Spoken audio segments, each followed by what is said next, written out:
오늘 본문은 9절에서 시작됩니다. 9절에서 20절 말씀까지 참고하시면 좋겠습니다.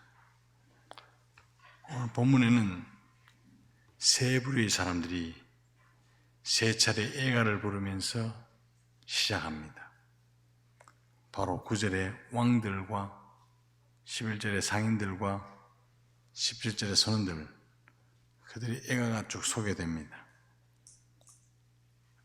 다르게 분리해서 볼 수 없고 각자 입장에서 바벨론의 멸망을 바라보기 때문에 한목에 다 해야 된다 싶어서 한목에 다 이를 다 잡았습니다. 이들은 로마와 결탁한 기득권자들입니다. 권력자들은 정치적 관점에서, 돈을 가진 자들은 경제적인 관점에서, 그리고 바벨론에 사치스러운 물건을 공급해주던 무역업자들은 제3자 입장에서 바벨론 멸망을 바라보고 있습니다. 그들의 애가는 화이트다 큰성 바벨론이요, 이 비슷한 후렴으로 다 끝납니다. 왕들의 탄식은 10절, 그리고 상인들은 16절, 그리고 바다 사람들은 19절에 오면 탄식의 구름들이 다 나옵니다. 이들은 당시 로마를 최고의 도시로 만들었습니다. 최상의 도시죠. 그러나 종말에는 이 세상 나라가 불타 없어질 것이기 때문에 불행한 것입니다.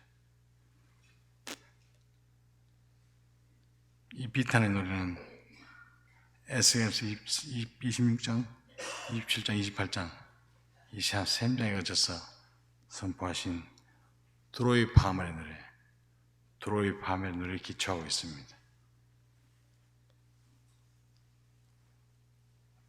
바벨론의 충성에 다했던 사람은 정말 예상하지 못한 그런 사람들, 그 사람들은 낭패를 보고 것이 분명합니다. 사랑하는 성도 여러분, 이 세상 영광은 영원하지 않습니다.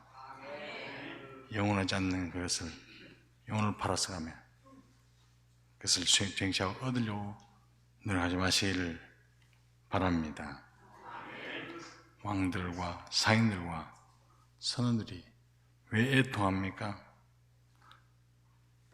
또 모두 다 바벨론 멸망으로 인해서 엄청난 손해를 받기 때문이죠. 여기서 바벨론이 안타까워서 바벨론에 대한 동정심 때문에 우는 사람, 우는 부류의 사람들은 아무도 없습니다. 참 엄청난 손해를 보기 때문에 내 돈 어떡하나 이런 단식이 터져나오지. 바벨론 어떡하나, 바벨론을 두고 동정하는 사람 아무도 없죠. 이 바벨론은 세상 문명을 상징하고 있다고 누누이 말씀드렸습니다. 먼저 왕들이 통곡합니다. 그들은 모든 기대를 바벨론에 걸었습니다. 바벨론이 영원할 줄 알고 모든 것을 다 갖다 바친 꼴입니다. 이들은 출세하기 위해서 양심도 팔았습니다. 신앙도 버렸습니다. 사람을 죽이기까지 했습니다. 그런데 그렇게 충성했던 바벨론이 다 불타버리고 아무도 남지 않게 되었습니다. 이제 바벨론 믿고 참 설치고 앞서서 질렀던 많은 죄들이 심판을 불러왔습니다. 심판을 받게 되니까 두려운 거죠.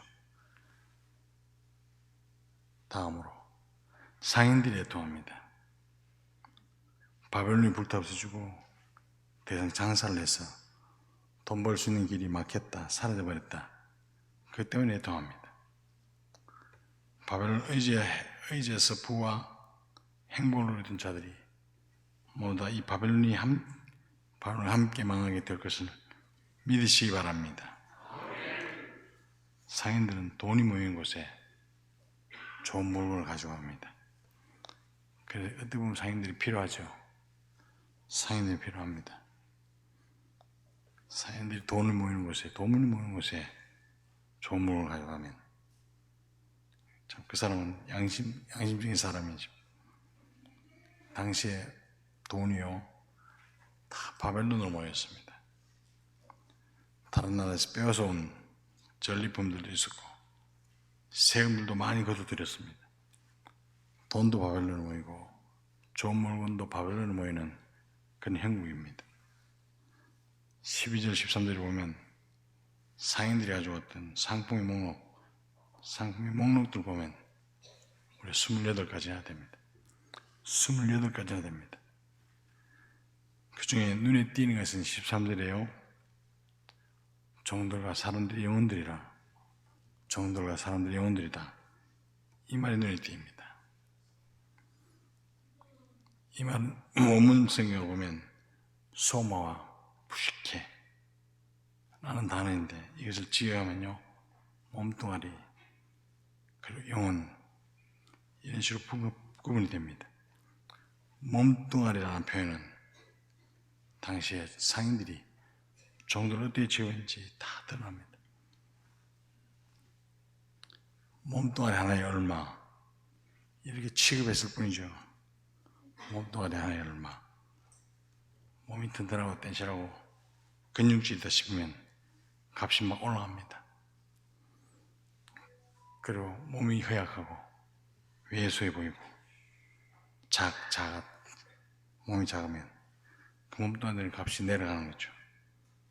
심지어 역사가들은요 거룩 가성 예루살렘에도 종들을 사고 파는 곳이 있었답니다.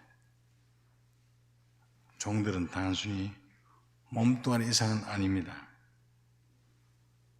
그런데 사람의 영혼을 판매한다. 사람의 영혼까지 판매 목록에 포함되어 있습니다. 세상에 파는 물건은요 세상에 파는 것은 물건만이 아니었습니다. 사람도 포함되고 영혼까지 포함되어 있다는 것은 양심의 가책 없이 사람을 후려가지고 팔았다 이 말이죠. 이 말은 우선 쾌락과 부를 욕망을 위해서 자기 영혼을 팔아넘겼다 이런 뜻도 됩니다. 사랑하는 성도 여러분, 사람의 영혼을 거래했다. 인간의 생명마저 거래 대상이 될 수 있다. 이것이 충격적이어야 합니다. 사람의 생명은 존귀합니다. 돈을 주고 사고 팔 수 있는 것이 아닙니다. 이를 통해서 그 사회가 얼마나 타락했는지 우리가 짐작할 수 있죠. 그러면 요즘 사회는 어떻습니까?